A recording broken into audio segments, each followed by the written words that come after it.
शेत शिवाराला माझ्या, शेत शिवाराला शेत शिवार प्रायोजक कृषी विभाग महाराष्ट्र शासन. शेत शिवाराला निळ्या पाण्याचा रळा, शेत शिवाराला निळ्या पाण्याचा रळा. बांधबंदीस्तीन फुलतो हा बळीराजाचा मळा, बांधबंदीस्तीन फुलतो हा बळीराजाचा मळा. हिरव शिवार शेत शिवार, हिरव शिवार शेत शिवार, हिरव शिवार शेत शिवार, हिरव शिवार शेत शिवार. राम राम मंडळी. राम राम. ओळखलं का जणू? हा मी गुणाजी वय. कसं ओळखणार म्हणा, अहो आपण भेटतोच आहे पहिल्यांदा, होय की नाही. आता आजपासून या शेत शिवाराच्या कट्ट्यावर तुम्ही समधी शेतकरी मंडळी आणि कृषी विभागाची तज्ज्ञ मंडळी आपण समधी भेटणार बर का. पीक पाण्याच्या गोष्टी बी करणार, एकमेकांना माहिती देणार आणि घेणार बी बर का. आणि काय शासनाच्या योजना बी सांगणार बर का. आणि आपलं शेत शिवार फुलणार बर का. कवा? दर शनिवारी, मंगळवारी आणि गुरुवारी बर का. तर आज कोजागिरी पौर्णिमेचा दिवस आहे. काय चाक मुहूर्त शोधून काढलाय बघा. तर बघू बरं आज कोणत्या पाहुण्यांना प्रतिमाताई घेऊन येतात बघूया. राम राम प्रतिमाताई. राम राम राम राम. नमस्कार नमस्कार गुणाजी दादा. आज आपल्या शेत शिवारच्या कट्ट्यावरती महाराष्ट्रातले सगळे शेतकरी बंधू भगिनी जमलेत. तुम्ही अगदी मनापासून आमंत्रण दिलं तर सगळ्यांना. तर नमस्कार मंडळी, स्वागत आहे तुमचं सगळ्यांचं या शेत शिवारमध्ये. आणि आत्ताच आपले गुणाजी दादा म्हणले ना तसं आज मुहूर्त मोठा सुरेख आहे बरं का. कोजागिरीच्या टिप्पूर चांदण्यामध्ये शेत शिवार न्हाऊन निघणार आहे. आणि शिवाय मंडळी, कोजागिरी आणि लक्ष्मी यांचं नातं तर आपल्याला सगळ्यांना माहितीच आहे. महाराष्ट्रातल्या आमच्या सगळ्याच शेतकरी बंधू भगिनींच्या घरावरती धनलक्ष्मी आणि धान्य लक्ष्मी अखंड कृपावर्षाव करणारे, यात काही शंका नाही. तर आजच्या आपल्या या शुभारंभाच्या कार्यक्रमात तुमचं सगळ्यांचं पुन्हा एकदा मनापासून स्वागत. आणि शेतशिवारच्या आजच्या कार्यक्रमाची सुरुवात करून देण्यासाठी आपल्या या शेतशिवारच्या कट्ट्यावर आली आहे अशीच एक तोलामोलाची व्यक्ती, कृष्णराव देशमुख. कृषी विभागाचे विस्तार आणि प्रशिक्षण विभागाचे कृषी संचालक ते आहेतच, तसंच ते निविष्ठा आणि गुणनियंत्रण विभागाचेही कृषी संचालक या नात्याने आपल्याला आता मार्गदर्शन करणार आहेत. तर सर, आमच्या सर्व शेतकरी बंधू भगिनींतर्फे तुमचं या शेतशिवारच्या कट्ट्यावरती अगदी मनापासून स्वागत. नमस्कार सर. शेत शिवारचे आमचे सगळे श्रोते आज खूप आनंदित असणार आहेत, कारण काहीतरी वेगळ्या प्रकारचा कार्यक्रम आज त्यांच्यापर्यंत पोहोचतोय. म्हणजे आजपासून दर शनिवार, मंगळवार आणि गुरुवार या दिवशी आमचे महाराष्ट्रातले सगळे श्रोते घरबसल्या शेती संबंधीचं तज्ज्ञांकडूनचं मार्गदर्शन ऐकणार आहेत. तर शेत शिवार संबंधित विचारायचं तुम्हाला तर कृषी विभागाने शेत शिवारसाठी आमच्या आकाशवाणीच्या माध्यमाची निवड केली याचा आम्हाला अतिशय आनंद आहे. पण तुमचं नियोजन काय आहे, याच्यामध्ये कोणकोणते विषय येणार आहेत? शेतकरी बंधूंनो, हा आपण आपल्या राज्यामधला आकाशवाणीच्या मदतीने घेतलेला एक अत्यंत महत्वाचा कार्यक्रम म्हणजे शेतशिवार. शेतशिवार या कार्यक्रमामध्ये आपण शेती आणि शेतीशी निगडीत ते पिकं असतील, फळपिकं असतील, भाजीपाला असेल किंवा पीक पद्धती असतील, यांत्रिकीकरण असेल किंवा आणखी शेतीशी निगडीत जे जे काय असेल त्या सर्व बाबींचा आपण याच्यामध्ये एक परामर्श घेतो आहोत. आणि याच्यामधनं निश्चितपणे संशोधनाचा भाग असेल किंवा विस्ताराचा भाग असेल, शेतकऱ्यांना जे जे लागतं त्या सर्व प्रकारच्या इनपुट असतील किंवा आपण त्याला निविष्ठा असं म्हणतो, शेतीमध्ये जे जे आपण टाकतो त्या सर्व बाबींचं याच्यामध्ये आपल्याला फार जवळून माहिती घेता येईल. तर इथे मात्र मला हे नमूद करावंसं वाटतं की हा कार्यक्रम पहिल्यांदा आपल्या राज्यामध्ये आजपासून सुरू होतो आहे. तर जास्तीत जास्त शेतकऱ्यांनी याच्यामध्ये सहभाग नोंदवला पाहिजे. त्यांच्या प्रतिक्रिया ज्या आहेत निश्चितपणे दिल्या पाहिजे. शेतकरी बंधू भगिनींनो, आपल्याला कार्यक्रमाच्या शेवटी आम्ही निश्चितच या प्रतिक्रिया नोंदवण्यासाठी ईमेल आयडी आणि व्हॉट्सअप फोन नंबर सुद्धा सांगणार आहोत. तो नंबर तुम्ही नोंदवून घ्या आणि तुमच्या प्रतिक्रिया आम्हाला जरूर कळवा. तुमच्या प्रतिक्रियांचं, तुमच्या अभिप्रायांचं, तुमच्या सूचनांचं अगदी मनपूर्वक स्वागतच आहे. आणि या कार्यक्रमामध्ये आपल्याला जे काही वाटतं आहे, आपल्या ज्या काही अपेक्षा आहेत, त्या अपेक्षांची पूर्तता याच्या पुढच्या काळामध्ये आपल्याला निश्चितपणे करता येणार आहे, एवढं मला सांगावंसं वाटतं.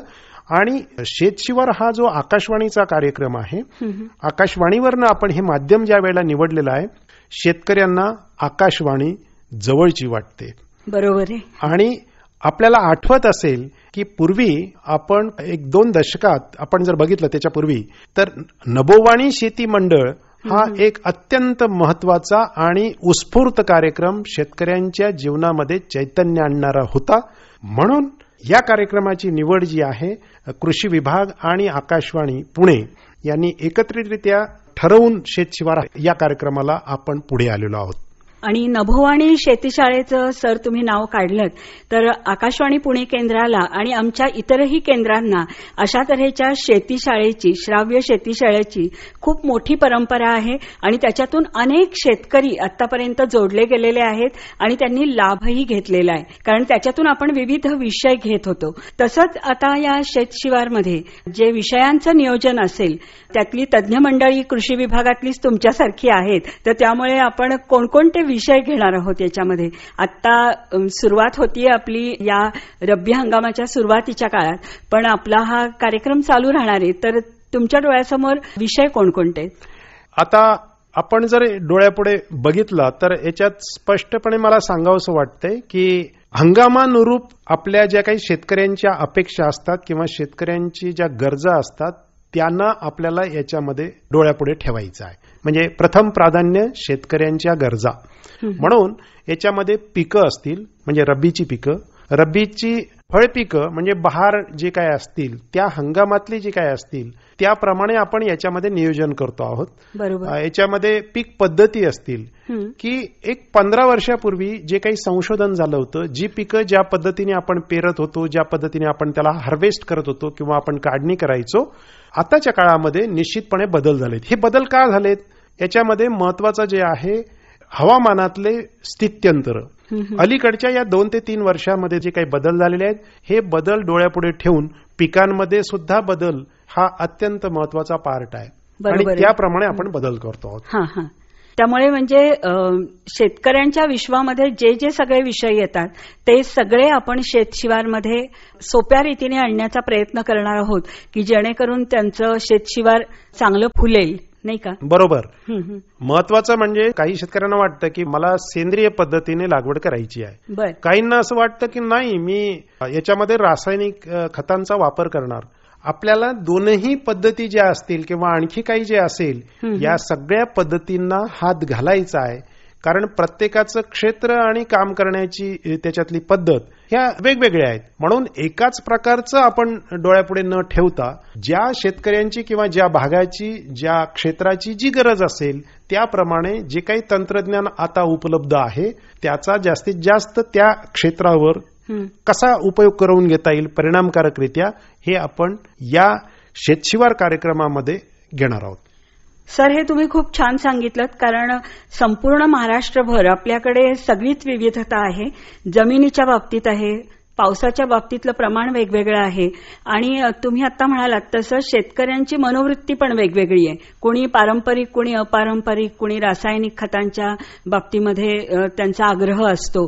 तर सगळ्यांनाच समाधानी करण्याचा चांगल्या रीतीने मार्गदर्शन देऊन असा हा उपक्रम तुमच्या डोळ्यासमोर दिसतोय. बरोबर. तर या सगळ्याचा जो लाभ आहे तो आपल्या शेतकऱ्यांपर्यंत या शेतशिवार कार्यक्रमातून पोहोचणार आहे आठवड्यातले 3 दिवस. तर त्यामुळे अगदी घरबसल्या हे जे ज्ञान आहे, ही जी काय आपण म्हणूया ज्ञानाची गंगा आहे, तर ती दारापर्यंत पोहोचणार आहे आणि त्याचा आपले शेतकरी बंधू भगिनी सगळेच जण त्याचा अगदी व्यवस्थित लाभ घेतील आणि आपलं शेताचं उत्पादन चांगल्या रीतीने वाढवतील याची खात्री वाटते. तर आमच्या शेतकरी बंधूंसाठी एक विनंती विनंती आहे पुन्हा की सर आपल्याला आता अजून मार्गदर्शन करणारच आहेत विविध विषयांवरती, पण आजपासूनच तुमचा सहभाग आमच्या कार्यक्रमामध्ये केवळ श्राव्य स्वरूपात नसावा तर प्रतिसादात्मक पण असावा, असं आम्ही अगदी मनापासून आवाहन करतो की तुम्हाला जेव्हा आणि जसे काही अभिप्राय कळवायचे असतील, काही सूचना द्यायच्या असतील तर तुम्ही नक्कीच आमच्याकडे त्या कळवू शकता. कार्यक्रमाच्या शेवटी आम्ही तुम्हाला फोन नंबर आणि ईमेल आयडी सांगणार आहोत, तर तिथे तुम्ही तुमचे सगळे अभिप्राय आणि सूचना आम्हाला अगदी आवर्जून कळवा. शेतकरी बंधूंनी या आवाहनाला निश्चित जास्तीत जास्त प्रतिसाद दिला पाहिजे आणि या कार्यक्रमाला जेवढा आपल्याला पुढे आणता येईल ते एकमेकाच्या हिताचं राहील, याच्यातून उत्पादकता वाढेल आणि आपल्या गरजा ज्या असतील त्या सुद्धा त्यातून फुलफिल होतील.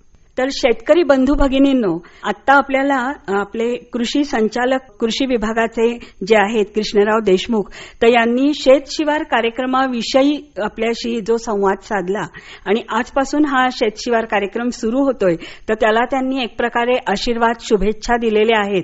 तर आपण पण ते सगळं मनाशी ठेवून आपण त्याप्रमाणे या कार्यक्रमाची वाटचाल सगळेजण मिळून यशस्वी करूया. तर अशा विचारासह आजच्या कार्यक्रमामध्ये, आजच्या या पहिल्या भागामध्ये मी कृष्णराव देशमुख सरांचा निरोप घेते. नमस्कार. नमस्कार.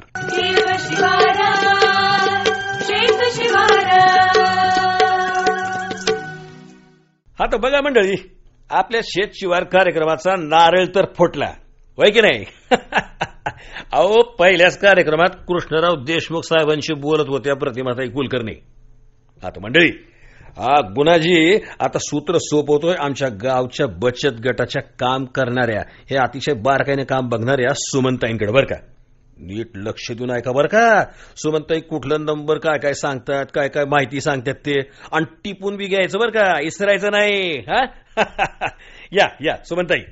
नमस्कार शेतकरी बंधू भगिनींनो, नमस्कार. आपल्या शेतशिवार कार्यक्रमात तुम्ही सगळेच इथून पुढे सहभागी होणार आहात. तुम्हाला कार्यक्रम ऐकून काही सूचना करायच्या असल्या किंवा प्रश्न विचारायचे असले किंवा अगदी अभिप्राय द्यायचे असले तरी कृषी विभागानं तुमच्यासाठी खास ईमेल आयडी दिलेला आहे. मंडळी, ईमेल आयडी लिहून घ्या बरं. SHETSHIVAR16@gmail.com SHETVAR16@gmail.com. आणि ईमेल आयडीची ही सगळी अक्षरं लहान आहेत बरं का. आणि तुम्हाला काही मेसेज करून काही प्रश्न विचारायचे असतील तर व्हॉट्सअप नंबर सुद्धा दिलेला आहे. हा नंबर आहे 9767215272 9767215272. आणि मंडळी, आम्ही वाट बघतोय बरं का तुमच्या प्रतिसादाची. आजपासून आपण भेटत राहणारच आहोत दर शनिवारी, मंगळवारी आणि गुरुवारी. पुन्हा भेटूच. नमस्कार. हा तर मंडळी, सुमनताईंनी काय सांगितलं ऐकलं का नाही? एकदम बारीक कान देऊन ऐकलं असेल, वय मला खात्री आहे. आता या गुणाजीची वेळ झाली बरं का निरोप घ्यायची. अहो, फक्त आजच्याच दिवसापुरता. आता पुन्हा भेटणार की आपण, विसरलं काय? पुन्हा भेटतोय आपण मंगळवारी, गुरुवारी आणि पुढच्या शनिवारी बी. तर मंडळी भेटूया. राम राम.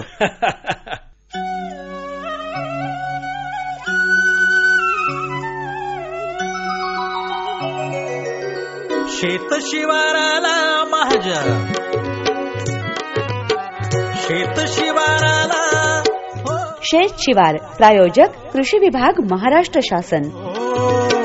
शेत शिवाराला निळ्या पाण्याचा रळा, शेत शिवाराला निळ्या पाण्याचा रळा. बांधबंदीस्तीन फुलतो हा बळीराजाचा मळा, बांधबंदीस्तीन फुलतो हा बळीराजाचा मळा. हिरव शिवार शेत शिवार, हिरव शिवार शेत शिवार.